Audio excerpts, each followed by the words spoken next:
X දෙන්නගේ අර love එක කියපු දවස. ඔව්.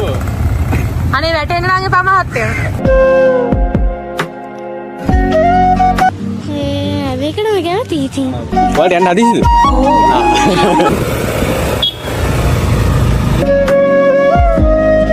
ඒකේ දැන් රහසක් ඇතිනේ කොහොමද? ඒක තමයි. ඉතින් ඔයාගේ නම මොකද්ද? පුන්සිත්. කොහෙද නෑ බලන්න. මං ගාල්ලේ අටල මත්තේ. අපි ගාල්ලේ යාළුවෝ තමයි අද ඔක්කොම වෙලා තියෙන්නේ. ගොඩක්ම නේ. නුවර යාළුවෙකුත් ඉන්නවා. එතකොට කොච්චර කාලෙකද වීඩියෝ බලන්නේ? මම අයියගේ වීඩියෝ එක සජෙස්ට් උනේ අර freelance.com එක ගැන වීඩියෝ සීරීස් එක. එතකොට ඔයා කැමති වීඩියෝ මොකද්ද? channel වලින්. එහෙම ගන්න ඔක්කොමට කැමති. හැම වීඩියෝ එකම බලලා තියෙනවා. ඔක්කොම බලන්න. හරි. එතකොට ඔයාගෙන් අහන්න තියෙන ප්‍රශ්න ටික ඒක තමයි. ඊළඟට දැන් තව ප්‍රශ්න ටිකක් තියෙනවා. එතකොට මයික් එක දෙන්න. දැනට ස්තුතියි. thank you.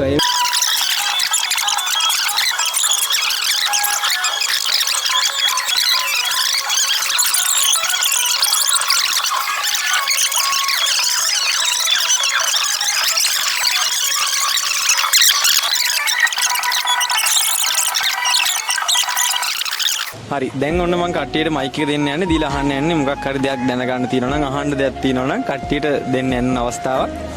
ඔයාලා දැන් අපි වීඩියෝ බලනවානේ. එක්කෝ ඔයාලා මොන හරි පැත්තකින් එක්කෝ කට්ටිය මෙතන YouTube කරන කට්ටිය ඇති. නැත්තම් ඔයාලා මොකක් හරි ෆීල්ඩ් එකකින් යන දෙයකට ඒ කියන්නේ අපෙන් මොකක් හරි දෙයක් දන්න දෙයක් දැනගන්න හරි අහන්න දෙයක් හරි තියෙනවා නම් ඔන්න chance එකක් තියෙනවා අහන්න පුළුවන්. කවුද අහන්නේ හැමෝටම දෙනවා.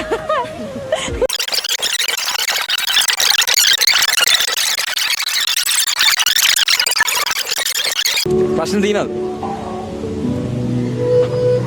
අයි මමත් මේ vlog channel එකක් කරනවා මේ ඒ කියන්නේ vlog channel එක කරනකොට මම වීඩියෝ කරනකොට සමහර අය ওই පොදු ස්ථානයක වගේ වීඩියෝ කරනකොට hina වෙනවා අර කතා කරන්න බෑ මම වැඩිපුරම කරන්නේ ඩබ් කරන එක. ගෙදර කට්ටියත් එච්චර ලොකු කැමැත්තක් නැහැ. ඒකට මොකද? හරි මම ඔකට උත්තරයක් දෙන්නම්. ඉතින් මමත් පටන් ගත්ත පළවෙනි කාලේ මම ලයිව් වලත් කියලා දින ඕන තරම් මටත් ගොඩාක් කට්ටිය ඕන තරම් hina වෙලා තියෙනවා. channel එක පටන් ගත්ත මුලම හේෂාන් ටෙක්නික් කියලා ඉස්කෝලේ ප්‍රිෆෙක්ට් බෝඩ් එකේ කට්ටියෙන් පොලිමේ යද්දි ඕන තරම් hina වෙලා තියෙනවා. මේ වනේ කරන්නේ මෙහෙමයි කියලා. පටන් ගත්ත ගමන් මට හරියට කතා කරගන්න බෑ. මට වීඩියෝ කරගන්න ලොකු හොඳ කැමරා නැහැ. හොඳ බෑග්ග්‍රවුන්ඩ් එකක් නැහැ. අපේ ගෙදර සාමාන්‍ය ගෙදරක්නේ. ඔයාලා දැකලාදී පළවෙනි වීඩියෝ බලලා තියෙනවා නම් නිකන් තීන්තකව බිත්තියේ ඔලෙවල් වලට මියුසික් කරේ. ඒකට ගත්ත ගිටාර් එක තිබ්බා සහ මල් පෝච්චියක් තිබ්බා පැත්තේ. එච්චරයි මගේ බෑග්ග්‍රවුන්ඩ් එක තිබ්බේ. මට තීන්ත කාලා කරලා ලස්සන ට්‍රැක් ගහලා බොරුවට පොත් දාන්න කරන්න. එහෙම මට ලස්සන දේවල් තිබුණේ නැහැ. ඉතින් පොඩියට පටන් ගත්තේ. කවුරුත් කියන දේ අහන්න නැතුව මම කන්ටිනියු කරගෙන ගියා. මොකද මගේ ගෙදරින් වුණත් පළවෙනි දවසේ පටන් ගද්දී අපි අම්මලා තාත්තට දැනුවත් නැහැ මොකද්ද මේ YouTube කියන්නේ. මේකෙන් කොහොමද සාර්ථක වෙන්නේ? මිනිස්සෙක්ට මේකෙන් ගමනක් තියනවාද? ඒව ගැන යාළුවට කිසිම අවබෝධයක් නැහැ. බොරු වැඩ කරන්න එපා ගගා.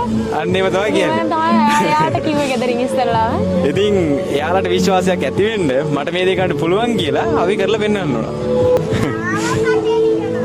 thank you අයියේ. හරි අපි පොඩ්ඩක්